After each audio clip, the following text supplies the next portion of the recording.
Hello friend, welcome to my YouTube channel. तो आज मैं आपको बताने वाला हूँ भानगढ़ किला के बारे में। तांत्रिक का श्राप, भूतों की कहानियाँ। वीरान भानगढ़ किले का कभी था भव्य इतिहास। वीडियो को जानने के लिए वीडियो के अंत तक बने रहें। देश की धरोहर में आज हम आपको एक ऐसे किले की कहानी बताने जा रहे हैं जिसे भूतों का डेरा कहा जाता है। खास बात यह है कि इस वीरान किले में दीवारें तो है लेकिन छत नहीं है।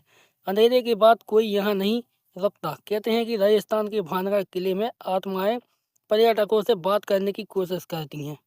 शासक शेखर वाजपेयी जयपुर से 118 किलोमीटर दूर बनी है भानगढ़ नगरी। उसका किला यह देश की सबसे भूतिया कही जाने वाली जगहों में से एक है।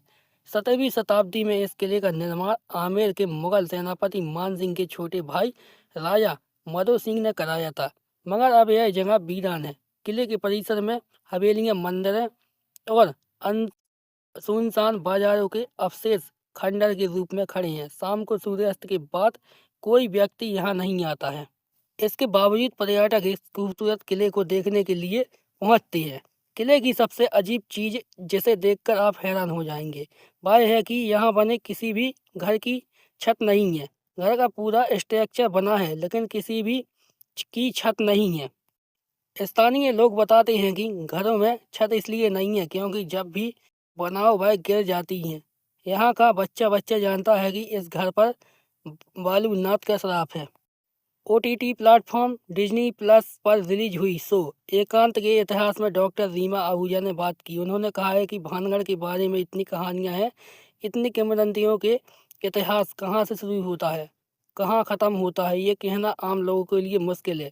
यहाँ तक कि इतिहासकारों के लिए भी समस्या है। वह बताते हैं कि कुछ कहानियाँ बहुत पुरानी हैं। कुछ भूत प्रेतों की कहानियाँ आ जाती हैं कि किसी राजा या राजकुमारी पर श्राप हुआ किसी का। सीमा कहती हैं कि कई बार हम देखते हैं कि लोग इन चीज़ों के बारे में ज़्यादा जिज्ञासा रखते हैं। इस वजह से ऐसी कहानियाँ प्रचलन में हैं, मगर पूरा सच किसी को पता नहीं है। भानगढ़ के किले में के राजा मधो सिंह एक संत बालूनाथ के भक्त थे। बालूनाथ ने तपस्या करने के लिए महाराज से एक गुफा बनाने की मांग की। महाराज तुरंत तैयार हो गए और उन्होंने एक गुफा बना दी।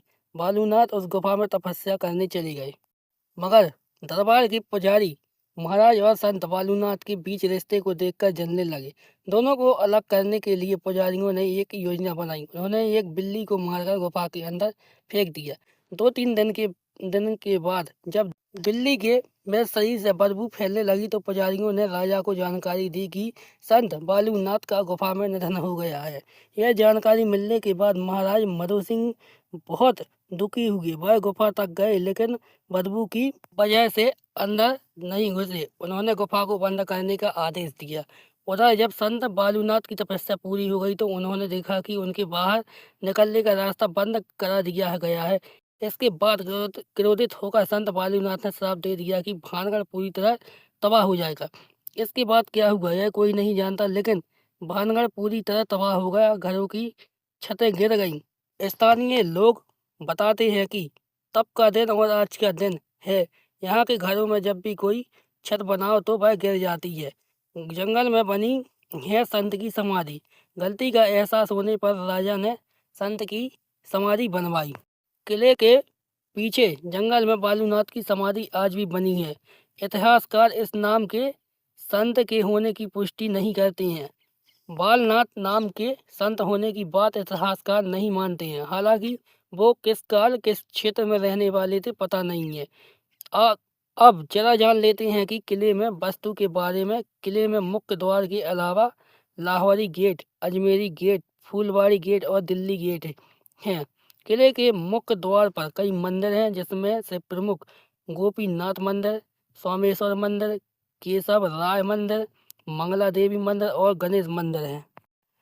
न- नागर शैली में बने ये मंदिर 17वीं शताब्दी की वास्तुकला और कारीगरी का एक उत्कृष्ट नमूना है। कहते हैं कि महल 7 मंजिला था लेकिन अब इसकी केवल 4 मंजिलें ही बची हैं। अब आपको किले से जुड़ी एक और कहानी सुनाते हैं।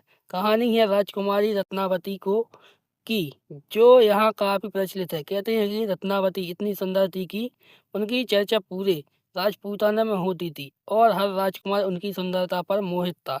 इस समय वहां रहने वाले सिंधिया नाम का एक तांत्रिक भी राजकुमारी से शादी करना चाहता था।